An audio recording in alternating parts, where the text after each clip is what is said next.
A very good morning, my dear students, and welcome to e-learning classes of economics. As we know that in previous lecture, that is lecture number 56, we have covered chapter number 7, concept of aggregate demand and aggregate supply.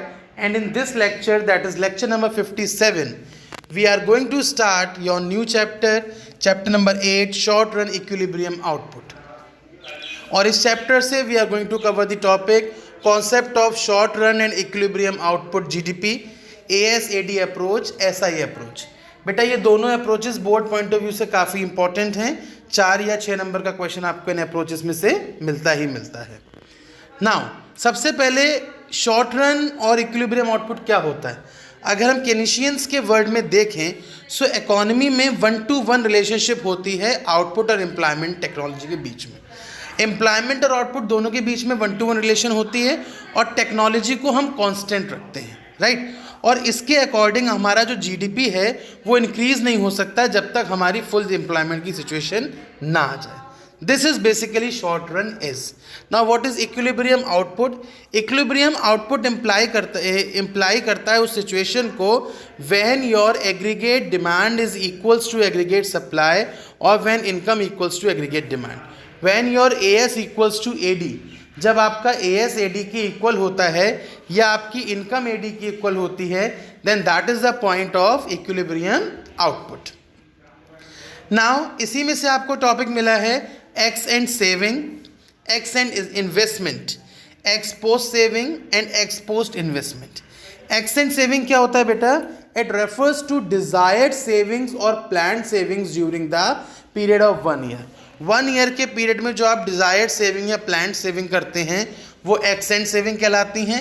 X and investments क्या होती हैं. It refers to desired investments और plan investment during the period of 1 year.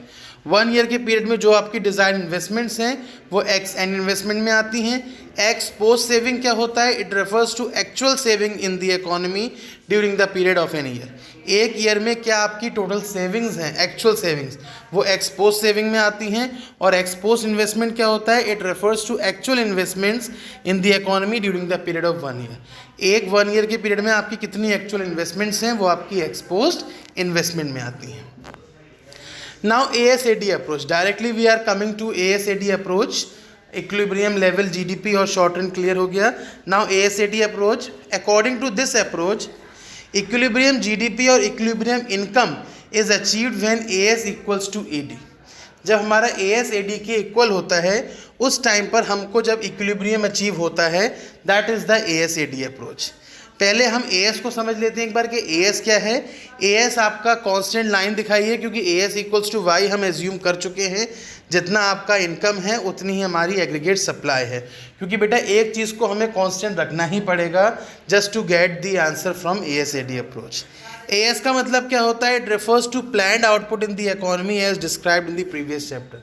जैसे कि previous chapter में हमने describe किया कि जो भी प्लान्ड इकोनॉमी के हमारे आउटपुट हैं वो हमारे AS में आते हैं. जो फिगर मैंने बनाकर दी है आपको, ये फिगर क्या शो कर रही है दैट Y या GDP या AS are identical to each other. Income कह लीजिए या GDP कह लीजिए, एग्रीगेट सप्लाई कह लीजिए, वो सब एक दूसरे के आइडेंटिकल हैं. Thus when Y is equal to 30, जब इनकम 30 होगी तो AS भी 30 होगा और जब इनकम 50 होगी तो AS भी 50 होगा and so on. Means in this way we will carry on. So ये तो आपका AS हो गया.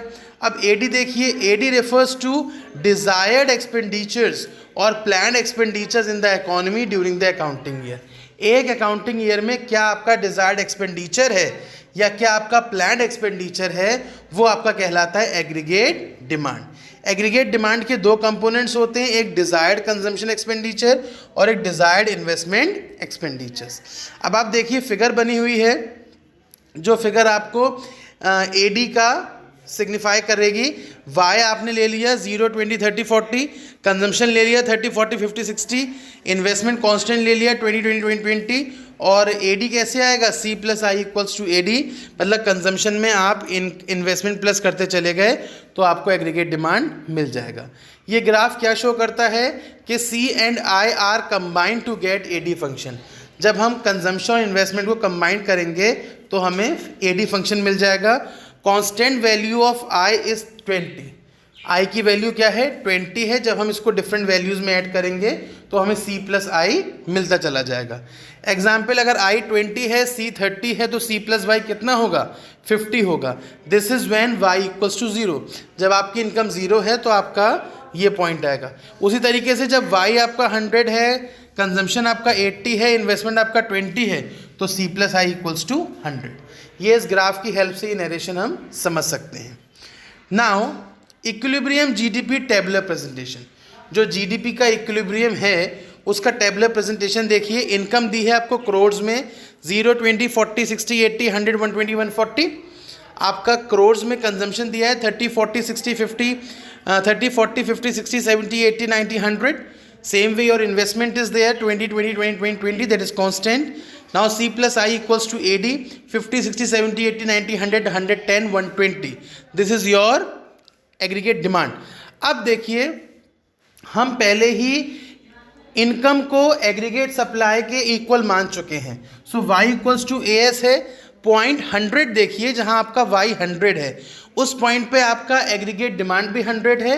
Hence it is proved that AS equals to AD। इस पॉइंट से ये चीज़ प्रूव हो गई कि AS हमारा AD के इक्वल है। किस पॉइंट पे? एट 100 करोड़। अब इसका ग्राफिक प्रेजेंटेशन भी देख लीजिए।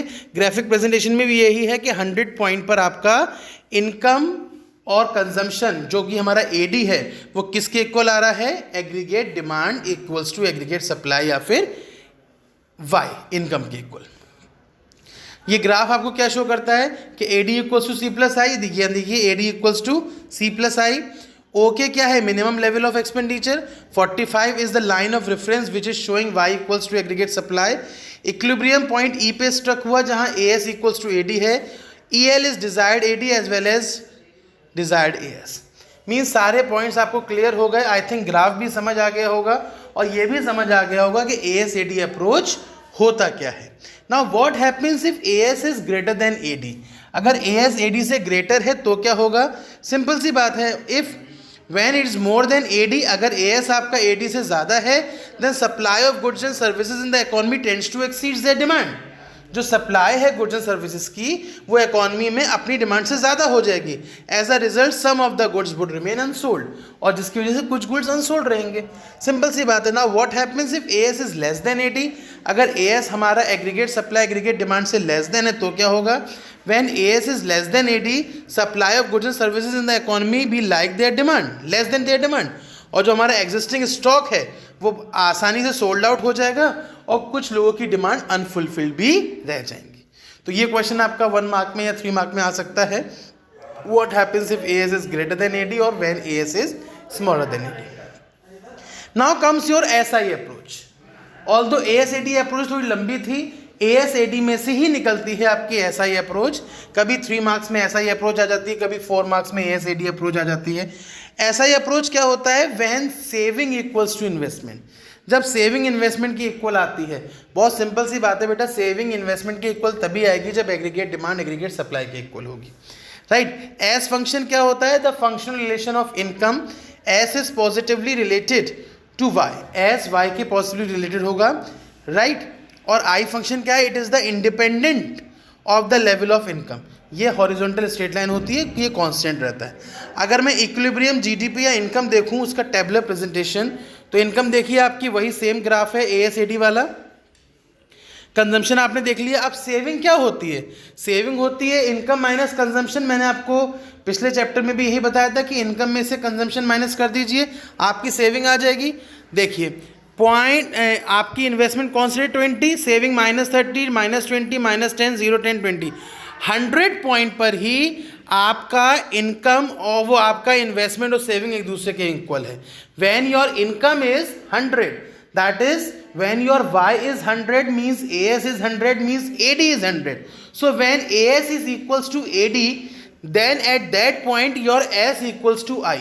उसी पॉइंट पे आपका सेविंग भी इन्वेस्टमेंट के इक्वल है। ये टेबुलर प्रेजेंटेशन में क्लियर हो गया। नाउ इन द ग्राफ देखिए वही 100 वाला पॉइंट है, उस 100 पॉइंट पे आपका S equals to I equals to 20 crore है और इक्विलिब्रियम इनकम कितना है आपका? It's 100 crore. So OK is constant investment independent of level of Y. E is the point of equilibrium when S equals to I.